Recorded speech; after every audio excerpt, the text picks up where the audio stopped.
एक नॉर्मल रात scientist space signals monitor कर रहे थे। तभी अचानक एक इतना पावरफुल सिग्नल डिटेक्ट हुआ जो पहले कभी नहीं देखा गया। ये सिग्नल 72 सेकंड्स तक चला और सबसे शॉकिंग बात, ये अर्थ के बाहर से आया था। साइंटिस्ट जेरी आर अहमद ने जब डेटा देखा तो उसने पेपर पर सिर्फ एक शब्द लिखा, वाओ। इसलिए इसका नाम पड़ा वाओ सिग्नल। पर असली डर यहाँ से शुरू होता है। साइंटिस्ट ने बार बार उस जगह को स्कैन किया, पर वो सिग्नल कभी दोबारा नहीं आया। ना उसका सोर्स मिला, ना कोई एक्सप्लेनेशन। कुछ कहते हैं ये नेचुरल रेडियो बर्स्ट था, पर कुछ लोग मानते हैं कि शायद ये किसी और दुनिया से आया मैसेज था।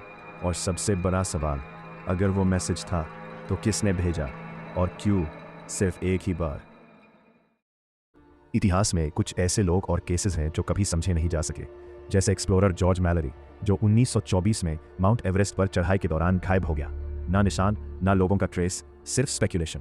फिर दुनिया ने देखा हाईजैकर डीबी कूपर को 1971 में प्लेन से पैराशूट से उतरते हुए और कभी पकड़ा नहीं गया।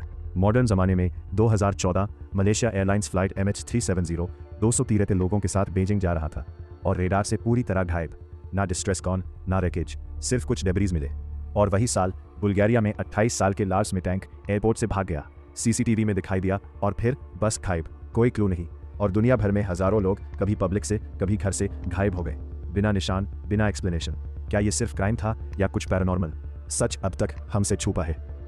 एक ऐसी जगह जहां जाने के बाद लोग कभी वापस नहीं आते, इससे कहते हैं बर्मुडा ट्रायंगल। अटलांटिक ओशन का एक ऐसा एरिया जहां डजन शिप्स और प्लेन्स बिना किसी निशान के गायब हो चुके हैं। 1945 5 यूएस नेवी प्लेन्स, जिसे फ्लाइट 19 कहा गया, ट्रेनिंग मिशन पर निकले थे।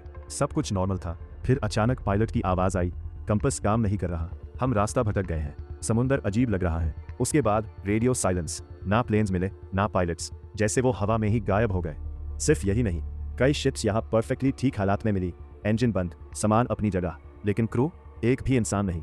कुछ लोग कहते हैं ये मैग्नेटिक फील्ड का खेल है, कुछ कहते हैं एलियंस, और कुछ कहते हैं समुंदर के नीचे कोई ऐसी ताकत है जो लोगों को खींच लेती है। सच क्या है, आज तक कोई नहीं जानता। कनाडा के नोवा स्कोशिया में एक छोटा सा आइलैंड है, ओक आइलैंड। 1795 में एक लड़के ने जमीन पर एक अजीब सा गड्ढा देखा, जैसे किसी ने जानबूझकर खोदा हो। जब लोगों ने डिगिंग शुरू की तो हर 10 फीट पर उन्हें वुडन लेयर्स मिलने लगी, जैसे किसी ने इसे प्रोटेक्ट किया हो। और फिर असली मिस्ट्री शुरू हुई। जब भी वो और नीचे खोदते, अचानक पानी भर जाता, जैसे किसी ने अंडरग्राउंड ट्रैप सेट किया हो। 200 साल में हजारों लोगों ने कोशिश की, मशीन्स यूज हुई, मिलियंस खर्च हुए, पर खजाना आज तक किसी को नहीं मिला। कुछ लोग कहते हैं यहाँ पायरेट्स का ट्रेजर छुपा है, कुछ कहते हैं कोई सीक्रेट एंशिएंट टेक्नोलॉजी, पर सच क्या है कोई नहीं जानता।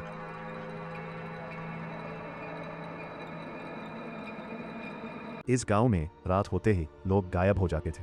रशिया के एक छोटे से गांव में लोगों ने नोटिस किया कि हर रात कुछ लोग बिना किसी निशान के गायब हो रहे हैं। ना खून, ना फुटप्रिंट्स, कुछ भी नहीं। लोगों ने घर बंद करना शुरू किया, लेकिन फिर भी लोग डिसअपीयर होते रहे। बाद में पता चला गांव के नीचे एक पुरानी टनल सिस्टम था, जहां से अननोन लोग उन्हें उठा ले जाते थे, और आज तक वो लोग कभी वापस नहीं आए। 1518 फ्रांस के स्ट्रासबर्ग शहर में एक अजीब घटना शुरू हुई। एक औरत जिसका नाम था फ्राउ ट्रॉफिया अचानक सड़क पर नाचना शुरू कर देती है। ना म्यूजिक, ना रीजन। फिर भी वो घंटों, फिर दिनों तक रुकती ही नहीं।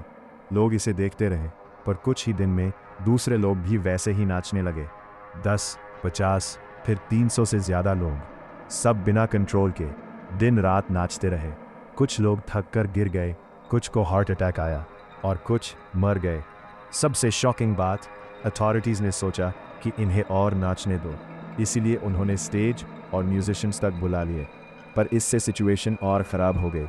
आज हिस्टोरियंस कहते हैं ये मैस हिस्टेरिया या पॉइजन हो सकता था, पर सच क्या था कोई आज तक श्योर नहीं है।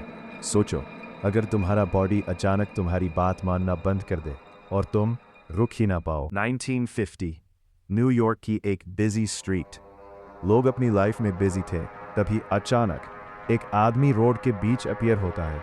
उसके कपड़े 1800 के थे और वो इतना कंफ्यूज था जैसे वो यहाँ का ही नहीं हो। लोग उसे देखते रह गए, पर कुछ समझ पाते उससे पहले एक कार ने उसे टकरा दिया।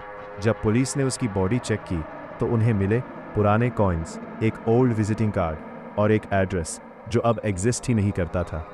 इन्वेस्टिगेशन में पता चला कि एक आदमी सेम नाम का रूडोल्फ फिंस 1800 में सडनली गायब हो गया था, जैसे वो सीधा फ्यूचर में आ गया हो।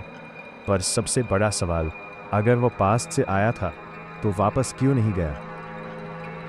1970 के दशक में ओहायो के एक छोटे से शहर में लोगों को अचानक चिट्ठियां मिलने लगी। लेकिन ये सामान्य चिट्ठियां नहीं थीं। इनमें उनके निजी राज लिखे होते थे, ऐसे राज जो सिर्फ उन्हें ही पता थे। लोग डर गए, कौन उन्हें देख रहा था? एक बस ड्राइवर को भी ऐसी ही चिट्ठियां मिलने लगी, जिनमें लिखा था कि वो कुछ छिपा रहा है। एक दिन वो गुस्से में उस इंसान को ढूंढने निकल पड़ा, लेकिन रास्ते में उसकी रहस्यमयी मौत हो गई। और सबसे चौंकाने वाली बात, उसकी मौत के बाद भी चिट्ठियां आना बंद नहीं हुई, जैसे कोई अब भी सब पर नजर रखे हुए हो। आज तक किसी को नहीं पता कि वो चिट्ठियां भेज कौन रहा था और कैसे।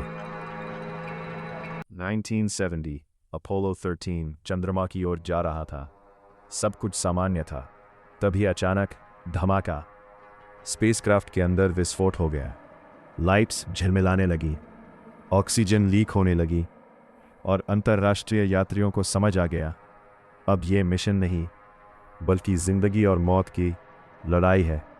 उनके पास सीमित ऑक्सीजन थी, सीमित बिजली, और उन्हें लाखों किलोमीटर दूर से पृथ्वी पर वापस आना था।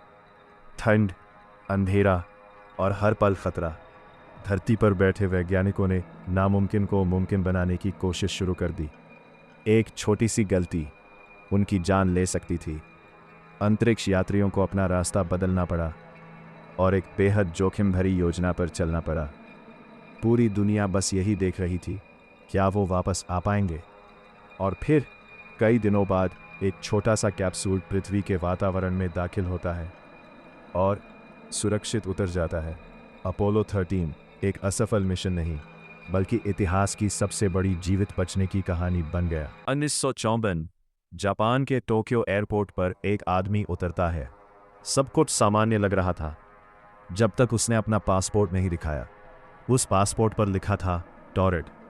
समस्या ये थी, दुनिया के नक्शे में ऐसा कोई देश मौजूद ही नहीं था। अधिकारियों ने उससे सवाल किए तो वो खुद हैरान हो गया। उसने नक्शा मांगा और एक जगह इशारा किया जहां असल में एंडोरा नाम का देश है। वो बार बार कह रहा था, टॉरेट यही है, मैं वहीं से आया हूं।